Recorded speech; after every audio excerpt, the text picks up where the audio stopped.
দেশ গড়তে হবে, আমাদেরকে দেশ গড়তে হবে। সকলকে আমাদের একসাথে এখন কাজ করতে হবে, দেশ গঠন করতে হবে। আছেন নাকি আপনারা দেশ গঠনে? আমাদের সাথে আছেন দেশ গঠনে? এই এলাকার তরুণদের, এই এলাকার বোনদের কর্মসংস্থান সম্ভাবনা থাকবে। প্রিয় ভাই বোনেরা, একই সাথে আমরা যদি তাঁতের কথা বলি, আমরা যদি লুঙ্গির কথা বলি, রঙের কথা বলি, প্রথমেই চোখের সামনে ভেসে ওঠে সিরাজগঞ্জ পাবনার এলাকার কথা। এই এলাকার মানুষ তাঁত শিল্পের সাথে বহু মানুষ এখানে জড়িত, কিন্তু এই তাঁত শিল্পকে যদি আমরা, তাঁত শিল্পের সম্পর্কে যদি আমরা পরিকল্পনা গ্রহণ করতে পারি, তাহলে এই তাঁত শিল্প উৎপাদিত পণ্য আমরা ইনশাআল্লাহ সারা বিশ্বে ছড়িয়ে দিতে সক্ষম হব। এবং আগামী দিনে আমরা তাই করতে চাই। সিরাজগঞ্জ পাবনায় উৎপাদিত তাঁত পণ্য আমরা সমগ্র বিশ্বে আমরা রফতানি করতে চাই।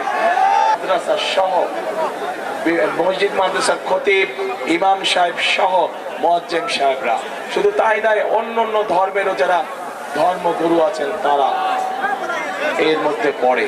আমরা চাই এই যে ইমাম সাহেব, খতিব সাহেব, মুয়াজ্জিম সাহেব সহ অন্য ধর্মের যারা ধর্মগুরু আছেন তাদের পাশে সহযোগিতার হাত বাড়িয়ে দিতে, তাদের জন্য সরকারের পক্ষ থেকে মাসিক একটি সম্মানের ব্যবস্থা করতে আমরা চাই।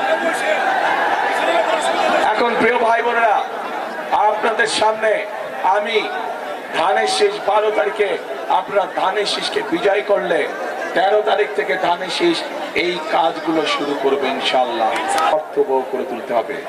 প্রিয় ভাই বোনেরা, এই যে আপনারা লক্ষ লক্ষ মানুষ যে আজ এখানে একত্রিত হয়েছে, আজ আপনাদের সামনে দাঁড়িয়ে আমি হয়তো প্রতিপক্ষ সম্পর্কে অনেক কথা বলতে পারতাম, আপনারাও হয়তো জোরে জোরে হাততালি দিতেন, কিন্তু তাতে কি আপনাদের কোনো লাভ হতো? লাভ হতো না।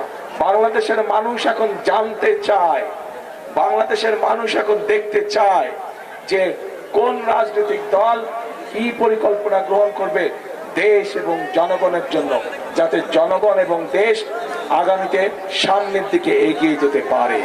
আমরা আপনাদের সামনে পরিকল্পনা দিয়েছি প্রিয় ভাই বোনেরা, বিএনপি আপনাদের সামনে পরিকল্পনা দিয়েছে, এবং এই মুহূর্তে বিএনপি একমাত্র রাজনৈতিক দল যেই দলের অভিজ্ঞতা আছে কিভাবে দেশকে সুন্দরভাবে সামনের দিকে পরিচালিত করতে হয়। বিএনপি ছাড়া এই মুহূর্তে বাংলাদেশকে সঠিকভাবে পরিচালনা করতে পারে অভিজ্ঞতা সম্পন্ন এরকম কোন রাজনৈতিক দল নেই।